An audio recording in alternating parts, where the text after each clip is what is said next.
राम राम जी गढ़ सिमरन राम को सो नर मुक्ता जान, तेर नर हर अंतर नहीं नानक सच्ची मान। गुरु तेग बहादुर जी कहते हैं, जी गढ़ सिमरन राम को, जिस घट में जो जीवात्मा जिस शरीर में सिमरन राम को परमात्मा का नाम सिमरन करती है, सो नर मुक्ता जान, वो प्राणी वो नर नारी मुक्त हैं। जो व्यक्ति जो प्राणी परमात्मा का नाम जप कर रहा है, जो मनुष्य परमात्मा का नाम सिमरन कर रहा है, वो कभी ना कभी मुक्ति पद को प्राप्त होगा ही, क्योंकि वो चल रहा है, वो कुछ कदम परमात्मा की तरफ बढ़ा रहा है। लेकिन जिसने चलना शुरू नहीं किया, जो संसारिक पदार्थों में ही गलतान है, जिसे परमात्मा की सोच ही नहीं, परमात्मा की समझ नहीं, या सोच समझ रखने के बावजूद परमात्मा के लिए समय नहीं निकालता, वो आज नहीं तो कल पछताएगा ही पछताएगा।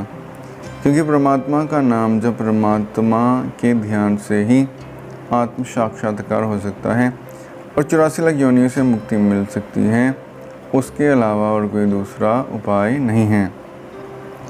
तीन नर हर अंतर नहीं नानक सच्ची मान।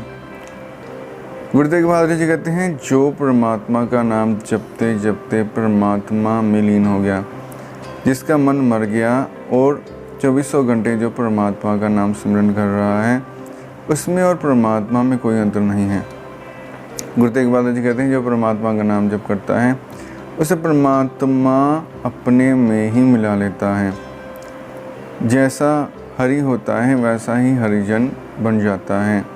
जैसे कहते हैं, बैकुंठ में जो पार्षद होते हैं विष्णु जी के, उनका स्वरूप विष्णु जी जैसा ही होता है। 4 भुजाएं होते हैं, नीलवर्ण होता है, शंख पद्म गदा होती है उनके हाथ में। तो जो भगवान विष्णु के पार्षद होते हैं, भगवान विष्णु उन्हें अपने जैसा ही बना लेते हैं। वैसे ही जैसे परमात्मा निराकार स्वरूप ज्योत स्वरूप हैं, वो सबको अपने में मिला लेता है, उनके मन को ज्योत स्वरूप बनाकर। तो जैसे परमात्मा निष्कलंक है, वो व्यक्ति भी निष्कलंक हो जाता है। जैसे परमात्मा समदर्शी है, वो व्यक्ति भी समदर्शी हो जाता है। परमात्मा में क्रोध नहीं है, काम क्रोध मोह लोभ अहंकार से रहित है, वो व्यक्ति भी इन 5 विकारों से रहित हो जाता है। जैसे प्रकाश, सूर्य का प्रकाश अच्छे बुरे सही गलत को समान रूप से रोशनी देता है, वैसे ही वो परमात्मा का भक्त भी किसी पापी पुण्यात्मा से भी भेदभाव नहीं करता, सबको परमात्मा की अंश मानता है। तो ये अवस्था प्राप्त होती है नाम जपते रहने से। मन जब परमात्मा में लीन हो जाता है, अपना अहंकार अपना आपा भाव खत्म हो जाता है, तब ये अवस्था प्राप्त होती है। इसलिए साधन करना बहुत ज़रूरी है।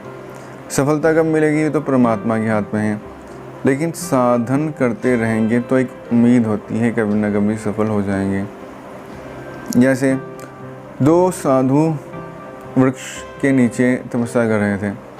अचानक वहाँ से नारद जी गुजरे। एक साधु ने कहा कि महाराज अब कहाँ जा रहे हैं? नारद जी ने कहा, मैं बैकुंठ जा रहा हूँ। उन्होंने कहा, ठीक है, आप बैकुंठ जा रहे हैं तो हमारा प्रणाम कहिएगा और पूछ के आइएगा कि हमें मुक्ति कब मिलेगी। तो नारद जी ने कहा, ठीक है। फिर वो बैकुंठ में गए, परमात्मा के दर्शन किए विष्णु जी के। फिर उन्होंने पूछा मुक्ति कब मिलेगी, जवाब लेके वापस आए।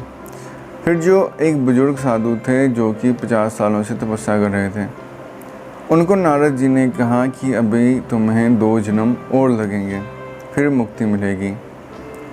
तो उसने उसी क्षण तपस्या त्याग दी। उसने कहा, 50 सालों से मैं तपस्या कर रहा हूँ और अभी 2 जन्म और लगेंगे, मुझे नहीं करनी तपस्या, इतनी देर के बाद मुझे फल मिलेगा। तो तपस्या करने का लाभ किया।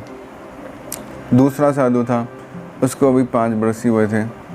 उसको नारद जी ने कहा कि इस वृक्ष पर जितने पत्ते हैं उतने जन्म लोगे तब तुम्हें मुक्ति मिलेगी, क्योंकि तुम्हारे पिछले जन्मों के पाप कर्म बहुत ज़्यादा हैं। जब इतनी बात सुनी तो वो खुशी से नाचने लगा। जो दूसरा साधु था, 50 सालों से तपस्या कर रहा था, वो बहुत हैरान हुआ। नारद जी भी हैरान हो गए। नारद जी ने पूछा, तुम नाच क्यों रहे हो? उसने कहा कि इतने जन्मों के बाद भी ये तो निश्चित है कि मुझे परमात्मा की प्राप्ति होगी, मुझे तो ये उम्मीद ही नहीं थी जितने पाप कर्म मैं कर चुका हूँ कि मुझे परमात्मा की कभी प्राप्ति भी होगी, लेकिन आपने कह दिया है कि इतने जन्मों के बाद होगी, तो मुझे बहुत खुशी हो रही है। मैं तो और भी चाव से परमात्मा का भजन करूँगा।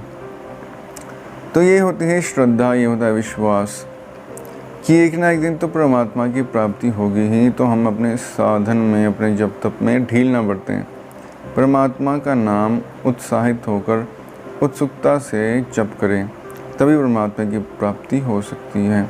धन्यवाद।